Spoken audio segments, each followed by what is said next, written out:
이번 시간에는 경력 관리에 대해서 함께 공부하도록 하겠습니다. 강의의 김성철 교수입니다. 이 시간에는 근로자들의 직무 능력의 진부화를 나름대로 가속화시키는 원인이 되고 있는 이러한 근로자들의 구조 조정에 대한 문제들, 그리고 이러한 부분들을 어떻게 우리가 해결해 나가야 될지 함께 생각하는 그러한 경력 관리에 대한 문제점을 함께 진단하고 대안을 제시하는 시간을 갖도록 하겠습니다. 경력관리의 첫 번째 주제는 경력개발의 개념 및 단계와 두 번째 경력관리와 경력개발, 세 번째 경력개발 프로그램, 네 번째 멘토링과 커리어 개발, 다섯 번째 근로생활 활성화와 커리어 개발을 함께 공부하도록 하겠습니다. 경력개발의 개념 및 단계를 볼 때 경력개발의 개념과 중요성을 먼저 살펴보면요. 경력개발의 개념에서 홀이라는 학자는 개인의 생애를 통해서 직무에 관한 제 경험과 활동에 관련된 태도와 행동이 개인적으로 지각된 연쇄적인 과정이다, 이렇게 정의를 내렸습니다. 매우 깔끔하고 잘 정리된 정의라고 생각을 합니다. 그러면 경력개발의 중요성을 살펴보도록 하겠습니다. 많은 기업이 성과 위주의 인적자원 정책을 기초로 인재의 현재 가치를 평가하고, 경력이 의미하는 것은 자립의 정신적 지주로 하는 개인주의의 전통을 배경으로 개인의 선택과 책임을 기반으로 자신을 나타내가는 방법이다 라고 제시하고 있습니다. 경력개발의 개념과 단계에서 볼 때 경력개발의 관점은 객관적 경력과 주관적 경력으로 보는 시각이 있죠. 그리고 조직적 경력계획과 개인적인 경력계획을 살펴보고, 단기적인 고려와 장기적인 고려, 그리고 경력의 단계와 라이프 단계라고 해서 생애 단계를 볼 수 있고요. 이론상의 경력과 실무상의 경력 개발, 이 두 가지로 관점을 보는 시각으로 보고 있습니다.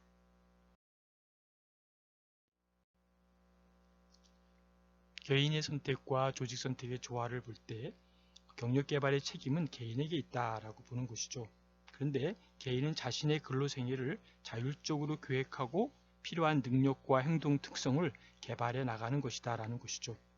그런 의미에서 경력을 협의로 해석한다면 기업 내에서의 경력이고, 결국 직무 수행 능력이나 직위 상승을 위한 나름대로 경로로서 객관적으로 접근하게 된다라고 보는 것입니다. 그런데 기업이 이제 경력이라는 것은 개인에 의해서 이루어지는 것이라고 인정하면서도 바로 개인의 의견을 무시한 일방적인 이동은 하지 않을 것이다 라는 것이죠. 즉 다시 말하면 개인의 의지를 존중하면서 이동을 결정하여야 한다는 이러한 곳에서 고민이 있고 딜레마에 빠질 때가 있다는 것이죠. 좀 더 요약해서 정리를 한다면 개인과 조직의 관계는 개인의 선택과 조직의 선발이 조화를 이루는 방향으로 변화하여 간다라는 것으로 이해하시면 되겠습니다. 선택과 선발 사이클로서의 경력 개발을 살펴보도록 하겠습니다. 경력 개발은 개인의 선택과 조직 선발의 조화라는 새로운 관계로 변화해 갑니다. 이러한 관계는 회사를 하나의 노동시장으로 보고 양자를 조화시키는 선택과 선발, 이 사이클로서의 설명할 수 있다라는데요. 그림 10-1을 참고해 보시면 좋을 것 같습니다. 공개와 관람, 이것이 이제 구인 명세서죠. 그 다음에 선택과 선발과 이동으로 이어지는 화살표 방향을 유심히 살펴보시면 좋겠습니다. 다음은 경력의 단계인데요. 단계를 5단계로 볼 수 있죠. 1단계와 2단계, 3단계, 4단계, 5단계인데 1단계는 준비기고, 2단계는 참여, 그 다음에 3단계부터는 초기, 4단계는 중기, 5단계는 후기로 이렇게 경력이 나누어집니다. 경력 개발의 5단계는요. 첫 번째는 직무에 대한 준비 단계죠. 여기는 0세에서 18세인데요. 이것은 직업적인 자아상에 대한 발전, 또 나가서는 대체적인 직업의 평가, 최초의 직업 선택의 전개, 필요한 교육의 추구가 들어갈 수 있겠습니다. 다음은 조직의 참여가 있고 18세에서 25세, 그다음에 초기 경력이 25세에서 40세로 확립과 발전의 기간이다 라고 볼 수 있습니다. 40세에서 55세까지가 중기 경력이고 그 다음에 55세에서 퇴직까지가 후기 경력으로 볼 수 있습니다.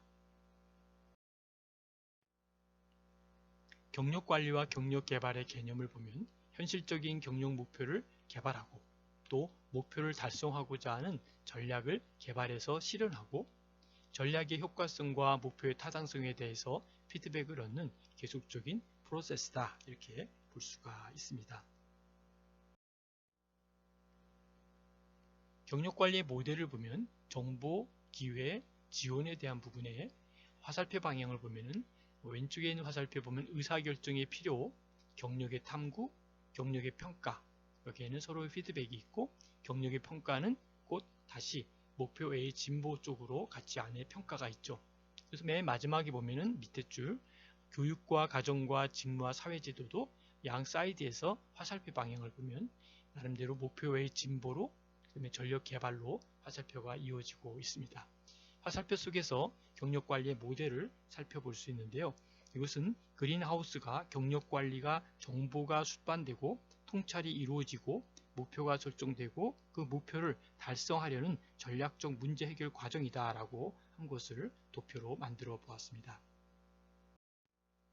다음은 경력관리와 인적자원 계획의 공통적인 사항도 살펴보면 좋은데요. 맨 위에가 인적자원 관리에는 인적자원 계획과 경력 개발이 있습니다. 인적자원 계획에는 내적 노동 욕구의 평가와 이용 가능한 내부 공급의 목록이 있고 오른쪽에 경력 개발에는 경력 계획과 경력 관리가 있고 그리고 인적자원 관리 밑에는 노동력 요구의 예측, 양과 기능과 지식에 대한 부분이 그리고 과잉과 부족으로 나타날 때 인적자원 프로그램에는 인적 캡이라고 하는 부분이 축소, 활동되고 계획되고 있다라고 하는 것으로 우리가 이해할 수가 있습니다. 이것은 바로 경력관리와 경력개발에 관해서는 구테리치라고 하죠. 구테리치라고 하는 학자가 기술해 놓은 건데 표를 참고해 보시면 좋을 듯 합니다. 경력의 변경을 살펴보면요. 경력의 변경에는 이 프렌치라고 하는 학자는 뭐라고 얘기했냐면 강등, 다시 말하면 희망 없는 직무와 지역의 이동, 그다음에 일시 해고, 그다음에 해고, 장기간의 실업 등과 같은 경력 변경은 개인에게 경력 위기가 된다고 이렇게 지시를 하고 있습니다. 또한 경력 관리는 모집과 선발과 훈련과 인원 배치 등의 정책과 제도의 계획에 관계하고 있다. 이렇게 지시를 하고 있습니다. 자, 그렇다면 경력개발 프로그램 CDP는 어떤 것을 이야기하는지 한번 살펴보도록 할 텐데요. 경력개발 프로그램은 뭐라고 제시를 하고 있냐면요. 이것은 승진이나 승격뿐만 아니라 능력개발 영역의 문제다라고 보는 것이죠. 그래서 이것은 근로자의 직무생활과 진로를 장기적 시각에서 설계하고 또 그들의 능력을 장기간에 걸쳐 개발하려는 것이다 라고 제시하고 있습니다. 다음은 CDP의 구조인데요. 경력 개발에 대한 프로그램의 목적을 볼 때 바로 근로자의 경력 실현이 바로 실현에 대한 그 가능성을 높이고 조직이 적시적소의 적재를 배치시키는 것을 보증하는 것이다 라고 보는 것이죠. 그래서 이러한 CDP는 바로 기업의 미래에 걸쳐서 필요로 하는 인재를 확보하는 것인데 장기 경영에 대한 계획과 요원에 대한 계획 그리고 인적 자원에 대한 정보, 승진, 승격, 배치, 이동, 파견 등의 관리 계획과 정보, 인사고과 자기신고 제도에 의해 수집된 정보 등이 적절하게 관리되고 활용되는 체계가 정비되어야 한다라고 보고 있습니다.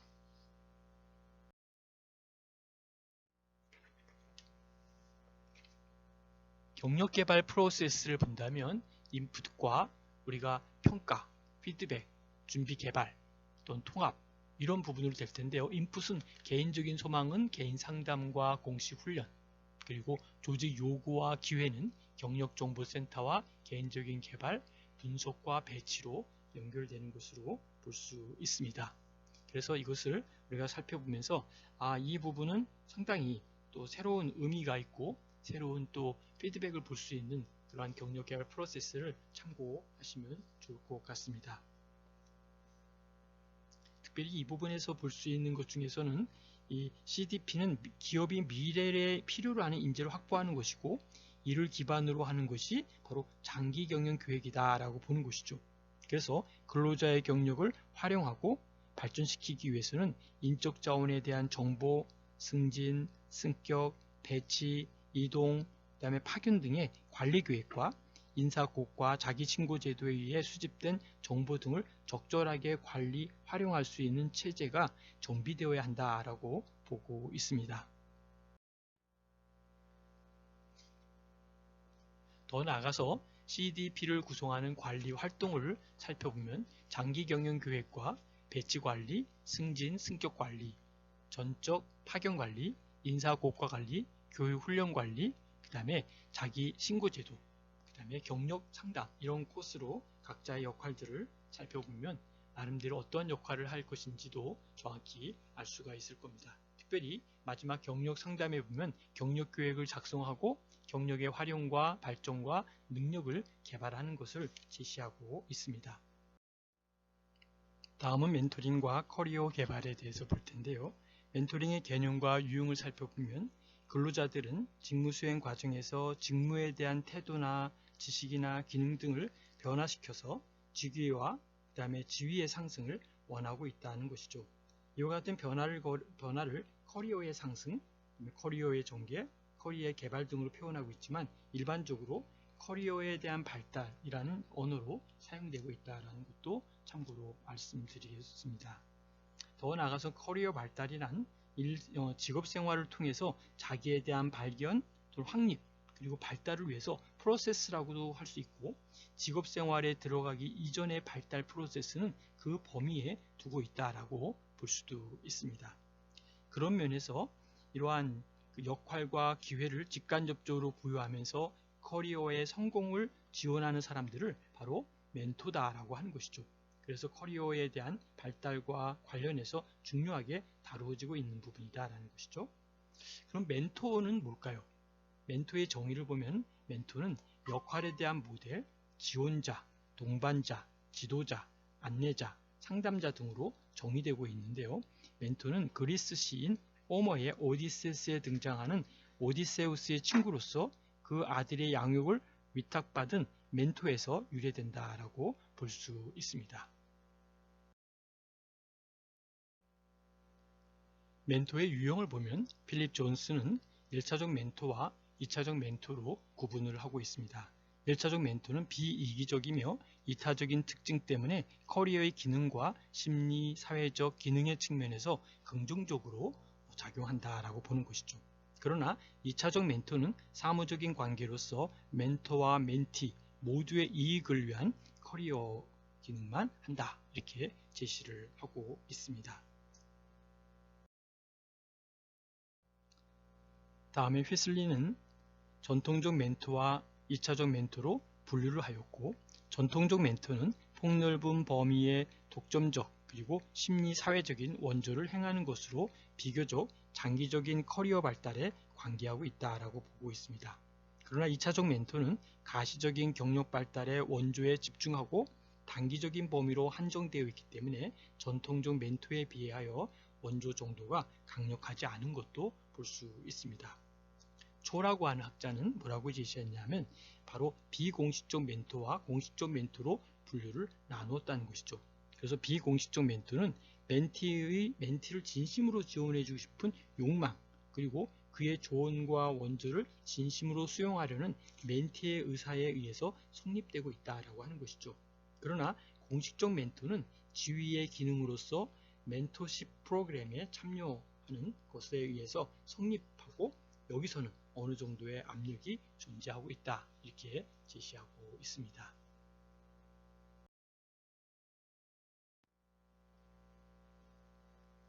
멘토의 기능과 효과를 본다면 멘토의 역할은 바로 초기 멘토의 역할과 기능에 대해서 필립 존스가 설명한 여러 가지가 있습니다. 그래서 일반적으로 멘토의 존재가 멘티의 커리어 발달을 지원하고 있다라고 하는데요. 그러나 멘토에 있어서도 경험하지 못한 것을 지원함으로써 만족감이나 자신감이 향상되기에 이렇게 도와준다는 것이죠. 자아 존중감이나 직무에 대한 흥미를 활성화함으로써 자신의 발달 욕구를 충족시키는 측면도 있다라는 것도 참고로 볼 수가 있습니다. 멘토의 분류를 보면 전통적 멘토와 지지적인 상사, 조직의 스폰서, 전문 커리어 멘토, 보호자, 그리고 눈에 보이지 않는 후원자가 있습니다. 그래서 이러한 각자의 분류에 대해서는 추후에 한번 살펴보면 좋을 것 같습니다. 그리고 멘토의 기능 분류를 보면 커리어 기능에는 스폰서십, 후원이죠. 그 다음에 지도가 있고요. 코치, 더 나아가서는 보호, 그 다음에 표출, 더 나아가서는 도전적인 직무 제공으로 볼 수 있습니다. 다음은 심리 사회적 기능으로 볼 때는 역할 모델, 카운슬링, 수용과 승인, 그리고 우정으로 나누어서 볼 수가 있습니다. 나머지는 한번 참고해 보시면 좋을 듯 합니다. 멘토의 역할로 넘어갈 텐데요. 자기개발 프로그램 및 학습 계약을 작성할 때 조언을 주고요. 학습 프로그램에 대한 전반적인 원조와 새로운 직무를 수행하기 위해 필요한 지식과 기능을 어떻게 습득할지를 가르치고 있습니다. 특히 커리어의 초기 단계에서 사람들이 직면하는 관리적, 기술적, 인간관계에 대한 문제를 취급하는 방법에 대해 조언을 합니다. 그리고 독특한 가치와 조직 행동, 다시 말하면 관리 스타일의 형태를 취하는 기업의 징후와 기업 문화에 대해 정보를 부여합니다. 그리고 특수한 기능의 지도를 위해 실제로 직접 하는 것뿐만 아니라 멘티를 올바른 방향으로 인도하여 대처하고 있는, 다시 말하면 프로젝트에 대한 기능을 전수한다라고 볼 수 있습니다. 멘티의 소망과 관심에 대해서 대화하거나 그들의 문제에 대해서 공감적인 분위기를 조성하는 부모와 같은 태도와 자세를 제공하기도 합니다. 멘토와 젠더를 살펴볼 필요가 있는데요. 바로 성공적인 여성 관리자, 한 사람 이상의 멘토가 존재하며 이들은 중요한 비공식적 역할을 한다라고 보고 있습니다. 특별히 토시라고 하는 학자는 멘토링을 통해서 일반적으로 알 수 없는 가치 있는 정보를 얻을 수 있고, 특별히 여성의 커리어 발달에 멘토의 역할은 중요하다라고 하였습니다. 장애 요인이 있는데 멘토의 접근 기회가 제한되어 있고, 멘토 프로테제의, 다시 말하면 관계 형성에 대한 우려가 될 수 있다는 것이죠. 그리고 시간과 이성에 대한 깊이, 그리고 사회적 이질성에 대한 것이 바로 멘토 멘티에 대한 장애 요인이 될 수 있다라고 볼 수 있습니다. 멘토링과 커리어를 살펴보면 대부분의 멘토 관계는 비공식적인 것이고, 자발적인 관계인 멘토로서 멘토와 프로테이제의 관계가 바람직할 때 장기에 걸쳐서 진심 어린 지도와 원조를 기대하게 된다는 것이죠. 특별히 많은 기업이 보다 효과적인 인재를 육성하기 위하여 멘토와 프로테이제의 관계를 의도적으로 강화시키고 있다라고 볼 수 있습니다. 근로생활 활성화와 커리어 개발 중에 근로환경의 변화와 커리어를 살펴보면, 먼저 글로벌화와 정보화와 기술혁신과 조직구조 변화 등이 일어나고 있다는 것이죠. 여기에 근로자의 직무수행과 능력구조의 전환을 요구되고 있고, 노동시장의 유연화도 요구되고 있으며, 환경 변화에 적응하기 위한 적응 능력, 자기개발 및 능력 개발에 대한 자기 주도적 노력이 요구되고 있다는 것도 참고해 보셔야 될 줄 압니다. 다음은 경력 개발 활성화를 위한 방안 중에 직무 경험의 진부화가 가속화되고 있다는 것이죠. 더 나아가서는 변화에 적응하고자 하는 의욕의 결여가 생기고 있다는 것도 참고하시면 좋을 것 같습니다. 특별히 거기에 자기 신고제가 있는데 신고대로 배치할 수 없는 현실적인 어려움도 있다는 것도 참고해 보시면 좋겠습니다. 신고 데이터의 유지의 어려움과 더 나아가서는 사장에 대한 그런 가능성도 있다는 것이죠. 그리고 라인 관리자의 충분한 지도의 결여와 솔직하지 않은 신고로 객관성과 신뢰성 확보에 어려움도 있다는 것도 바로 중요한 자기 신고제의 특징으로 볼 수 있습니다. 커리어 카운슬링을 보면 내담자의 사적인 고뇌와 문제 등을 감안해서 실시하고 있고, 다시 말하면 라인 관리자의 적극적인 협조와 요구가 더욱더 필요하고, 중요하다라고 볼 수 있습니다. 자기신고제도의 목적을 보면 첫 번째가 직무수행 상황과 관련해서 바로 이야기를 하는 것이고요. 여기에는 직무분담의 합리화를 도모하고 직무분담의 변경을 위한 참고자료로 활용되고 직무기술에 대한 교육 훈련의 욕구를 발견하며 직무환경의 부족한 부분을 개선도 하고 직장의 재설비를 개량하고 보수하고 완비도 합니다. 그리고 직무수행 시스템을 정비하고 개선하며 두 번째는 직무 이외에 습득하고 있는 지식과 기능에 관련해서는 이동 가능한 직무를 판정하고 자료가 된다는 것이고 더 나아가서는 개인의 욕구와 능력을 고려한 이동 배치의 자료가 된다고 봅니다. 세 번째는 직무에 관한 제안 등으로서 창의성을 자극할 수 있고 네 번째는 직장에 대한 불평과 불만을 제거할 수 있고 다섯 번째는 개인의 생활 환경 또 개인적 조건을 파악할 수 있다는 것이죠. 그래서 적응과 촉진을 도모할 수 있는 것이다 라고 볼 수 있습니다. 직무의 재설계입니다. 적성과 능력을 고려한 시스템에 대한 구축과 함께 직무를 인간에 적합화시키기 위한 근로의 인관화를 목적으로 하고 있다는 것이죠. 네 번째 커리어 형성과 인사제도에서는 이동을 원활하게 하기 위한 제도와 조직 풍토 개선이 필요하고요. 더 나아가서는 능력 개발을 위한 파견 제도와 같은 제도의 정착화, 그 다음에 인사 이동은 본인의 의지를 존중하는 것이다 라고 볼 수 있습니다. 다섯 번째는 건강관리 제도인데요. 인간의 능력을 초월한 환경 변화에 적응 과정에서 스트레스를 지각하는 것이고 조직적 차원의 건강관리에 대한 관심이 필요하다라고 볼 수 있습니다. 생활과 직무가 균형을 이루기 위한 배려와 지원도 더 필요한 상황이 바로 이러한 건강관리 제도이다라고 볼 수 있습니다. 여러분, 이 경력관리에 대해서 함께 생각할 많은 부분들을 함께 고민하는 시간이었기를 바랍니다. 끝까지 경청해 주셔서 감사드리고요. 이 부분에 대해서 함께 질문이나 토의할 내용은 카톡에 남겨주시면 답변 드리도록 하겠습니다. 끝까지 경청해 주셔서 감사드립니다. 수고하셨습니다.